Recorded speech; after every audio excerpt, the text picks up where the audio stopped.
Hey everybody, welcome to another video from Bearded Guys Gaming. I'm Joe. I'm Matt. And we're here to talk to you guys today about what are the best perks to take for Alpha 15. You gonna put some pants on today? Maybe, see what happens.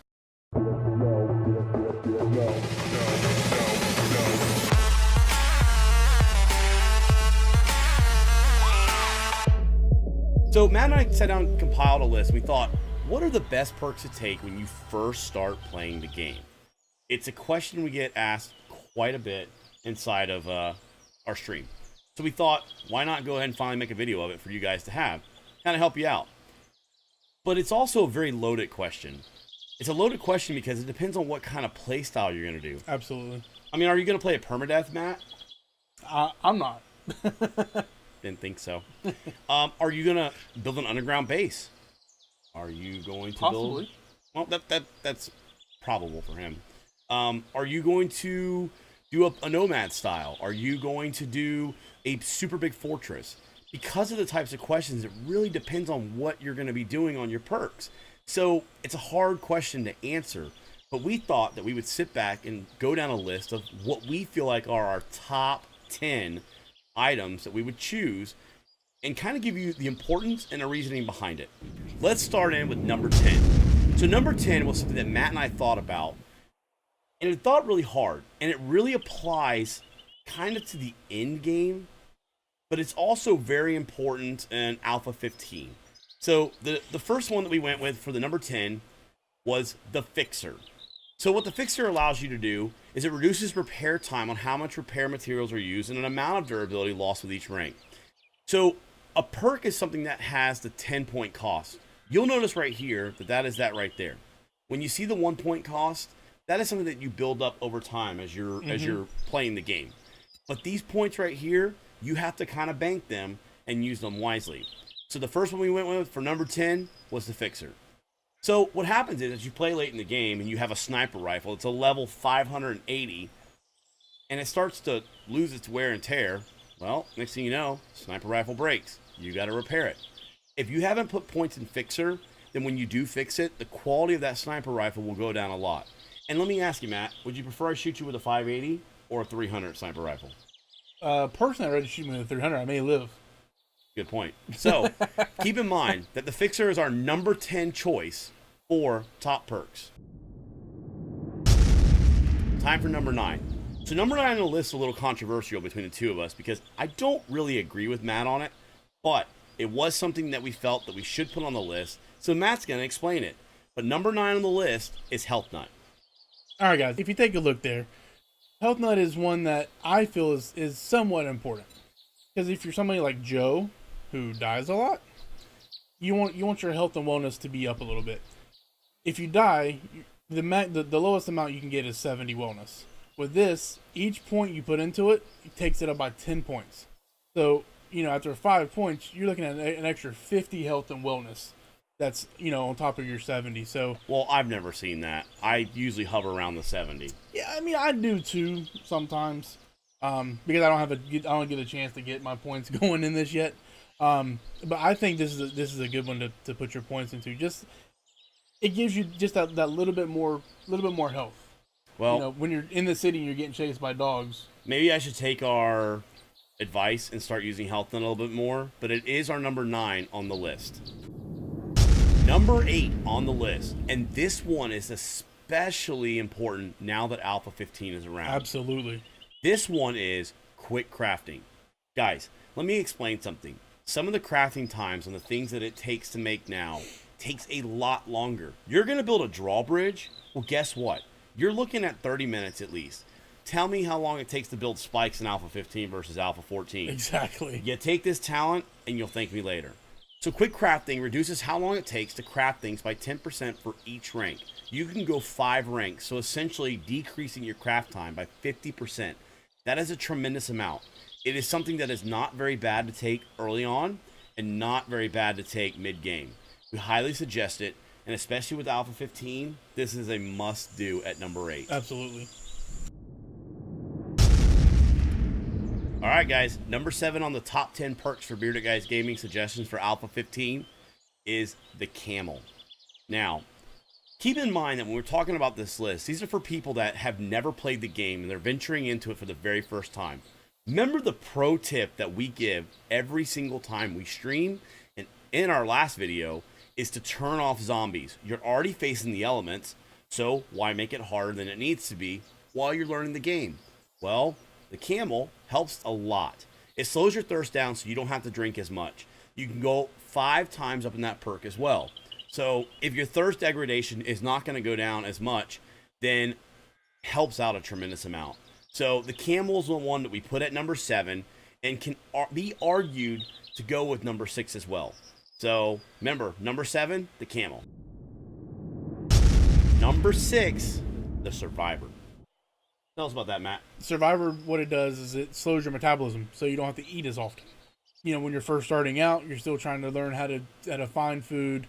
You know, if you want to kill something or scavenge, you know, houses and find canned food and stuff like that, you're still trying to figure that whole part out. So this way, it slows your metabolism down.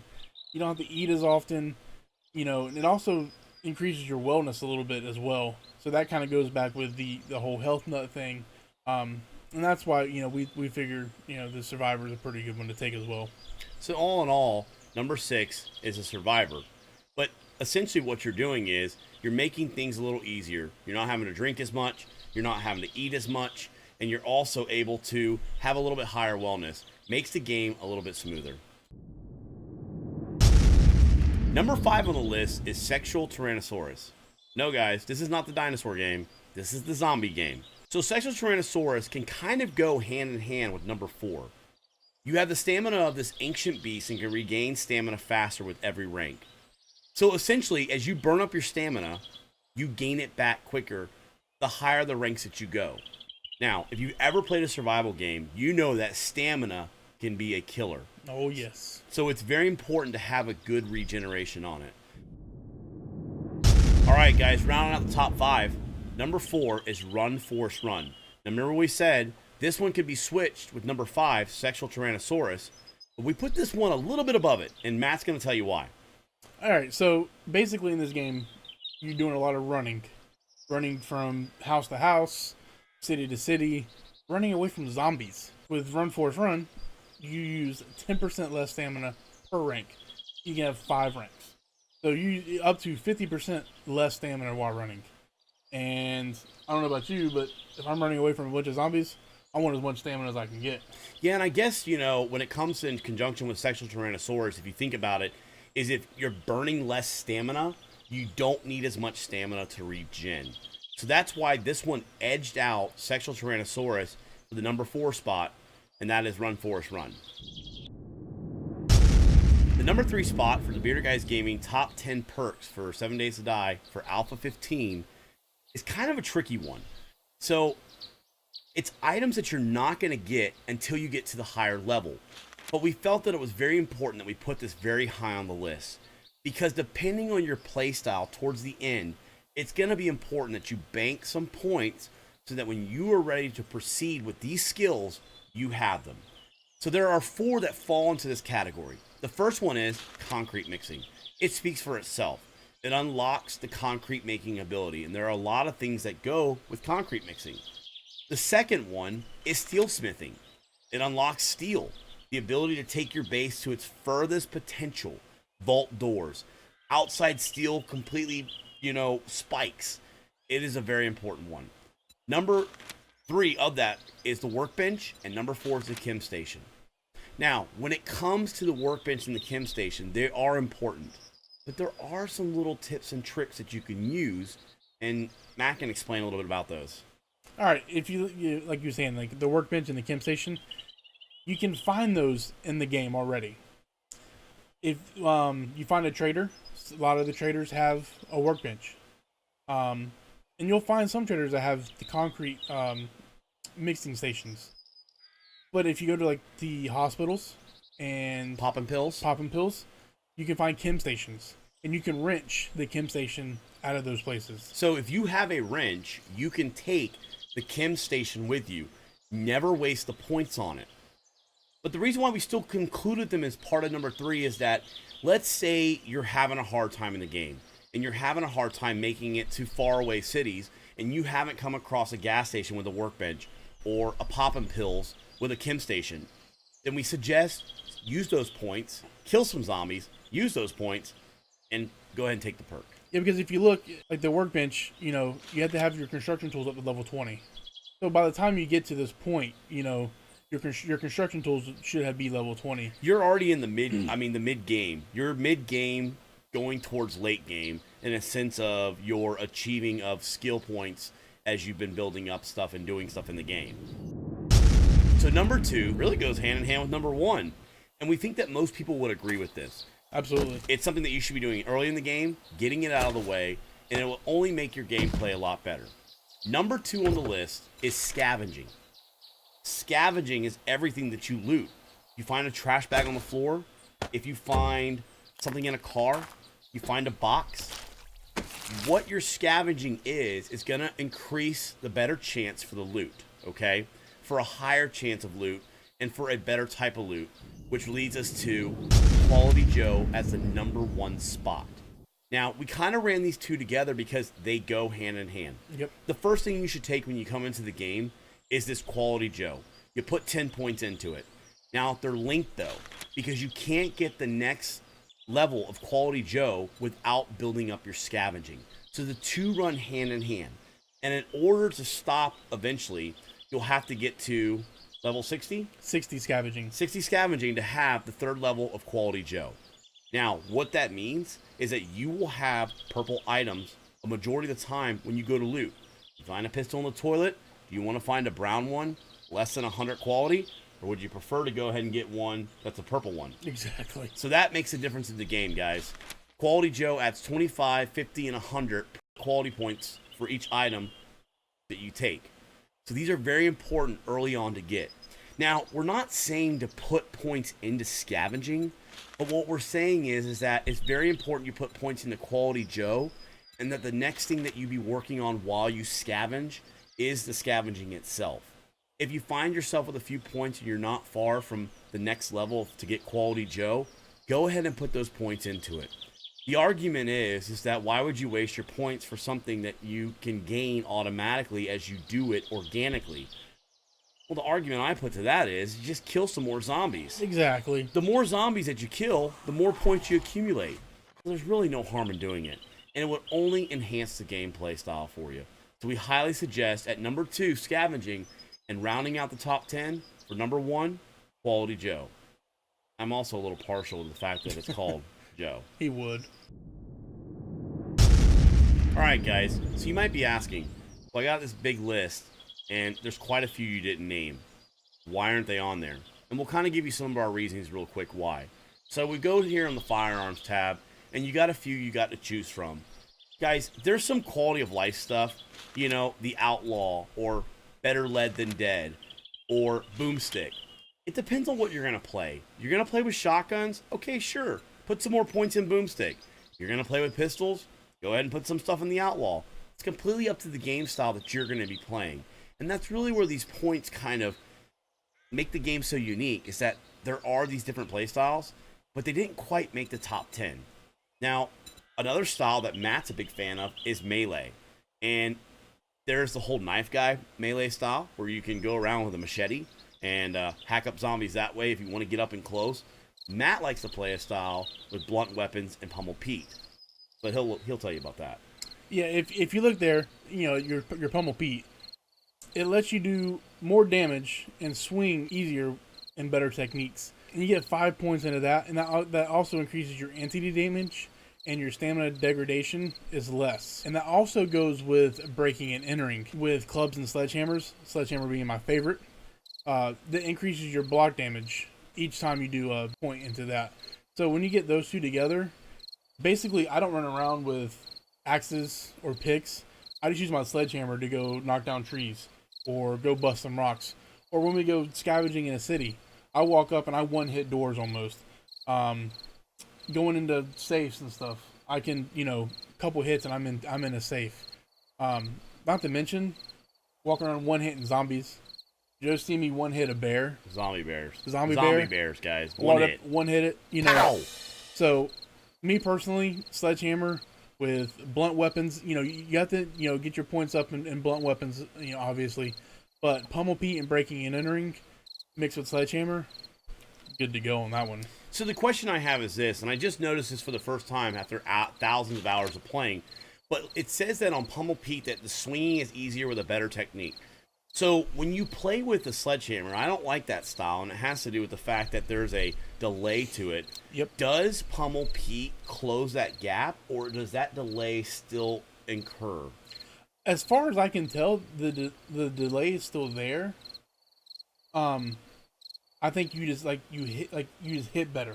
Okay. Like, so it doesn't actually make me any better at it. No. I mean, story of my life on that one. I mean, I'm not going to say I'm the best at swinging the sledgehammer.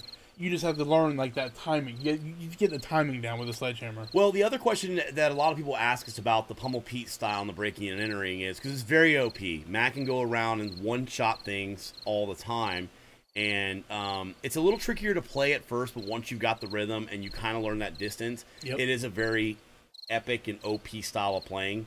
But the other question people say is this: so if you go up and hit a tree with a sledgehammer, you're not going to get the wood yield, are you? No. Are you going to get any wood? You do get wood, Okay. but you just get a little bit less. Okay. So the trade-off is this: you can go around with a pick, a shovel, and an axe, or you can carry one item and you will less yield. If you look at the blunt weapons tab there, and for each point, it decreases the harvest count. Oh, so you actually get less harvest. Now, you can eventually get to a point where you're yielding no harvest. Because it says negative 100% right now, and if you can put 100 points into it and max it out, you will technically get nothing if you max it out. So what it seems like. Okay, so keep in mind this. You have the luxury of being able to go to a city and quickly dispatch a door, which we all know when you've been chased by a pack of dogs. That's a really important thing. But keep in mind, if you're going out to do some resource collecting, it is still better to use the appropriate items for that resource. A couple other perks that we also find very important, but not enough to make our top 10, are Minor 69er. So Minor 69er essentially helps you do more block damage and use less stamina per swing. So what that means is that as you're playing and you're doing an underground base, you will start to dig out that rock a lot quicker than you normally would, or if you're collecting iron or breaking up some nitrate. But we didn't make my top 10 list, and it's mainly for the fact that it depends on what you're playing. If I have no aspirations to go underground and make some elaborate bunker, then do I really want to sacrifice a point, especially early on as a new player in Minor 69er?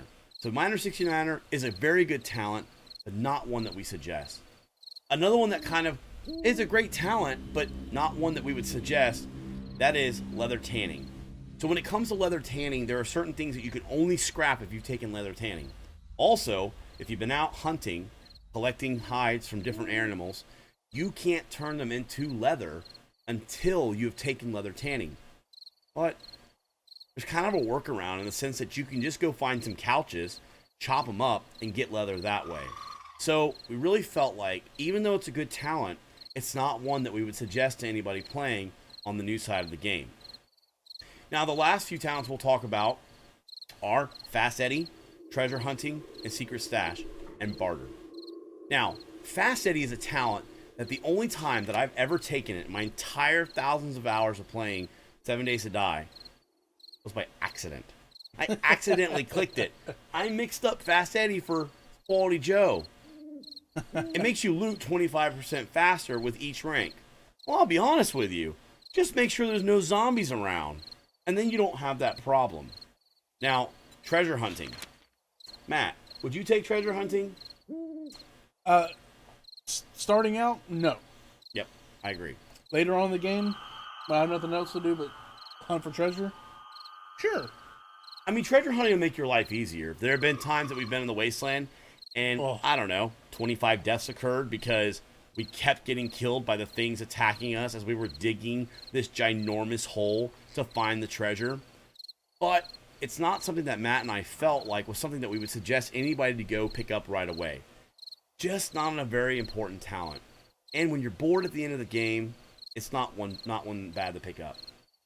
Now, one of the new additions to Alpha 15 was Secret Stash and bartering. There are traders in the game. So unfortunately, if you're playing console, this is not going to help you out. But if you are playing PC and you have Alpha 15, bartering and Secret Stash are two of the new things that you get in there. Now, naturally, as you buy and sell things with the traders, you build up your bartering and it gets better. It reduces the cost of goods and you sell them for more dukes.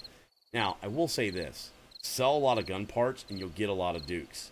And for me, your bartering, let it build up on its own. I don't think it's a place to put points. But there is also kind of an argument with this with Secret Stash. Your traders will have a better item in their Secret Stash by increasing this perk.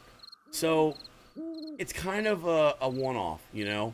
You're doing Quality Joe, so you're technically getting better items as our top 10, our number 1 pick. You're getting better items. But in a sense, if you do Secret Stash, you're going to have better items in his stash. Could be a sniper rifle higher up, better odds at calipers. So, not necessarily a bad one for Alpha 15, but it's not one that we suggest is the most important to take off if you're just starting in the game. Anyways, guys, that wraps up our top 10 for the perks that we suggest for Bearded Guys Gaming for 7 Days to Die Alpha 15. Hopefully you find them helpful. If you guys have any questions, you feel free to put them in the comments down below. We'd be more than happy to answer them as soon as possible. Absolutely. Make sure to give us a subscribe. How about a thumbs up? And we really appreciate you guys tuning in again. Until the next tutorial, we'll see you then. See you Beard guys. stroke.